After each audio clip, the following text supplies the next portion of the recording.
Bayonetta is out in Japan, and as luck would have it, the import version has an English language option. Perhaps you're up for the task.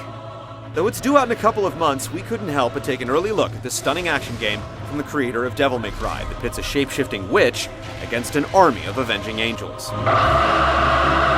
To befit its heritage, Bayonetta's combat is completely bananas. The visual feedback doesn't relent.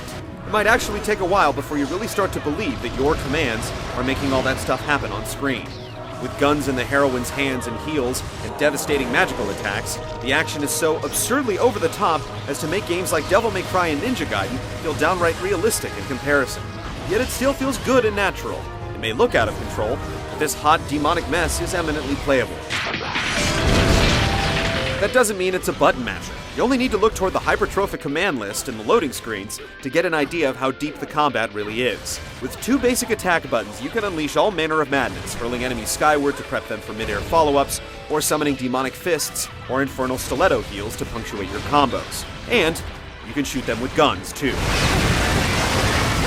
Your firearms come in several different sizes and can deal plenty of damage when you use them the right way. Weaker guns will feebly whittle away at your enemy's life bars, but even smaller caliber weapons prove their utility when you're surrounded by smaller enemies. If you execute a circular motion with the analog stick, you can light up any attackers that might be surrounding you, killing weaker ones outright.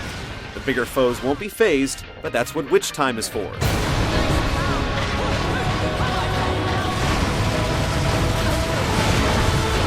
Dodging is crucial in Bayonetta. Since many of the angelic horrors you go up against are building-sized badasses, your battles will be brief if you're not responsive.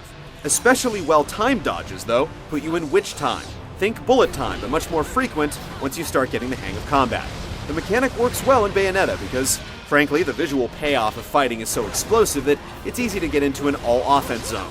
As you learn to get evasive every now and then, it becomes easier to appreciate the grim flourishes that are built into the combat system.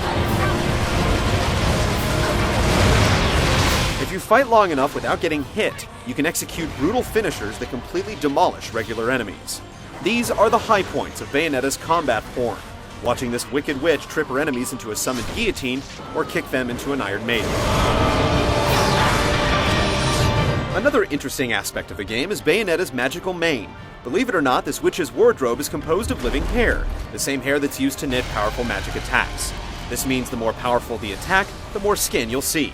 When you consider everything else that's going on, a clear picture of the action starts to emerge, that of a complete assault on your eyes and fingers. Yeah, you've probably heard that before, but it's never been truer.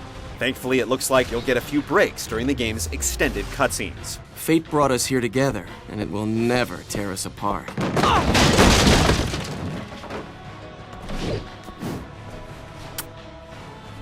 Bayonetta will be out in North America early this January. Unless something goes horribly wrong in the localization, you have good reason to be excited.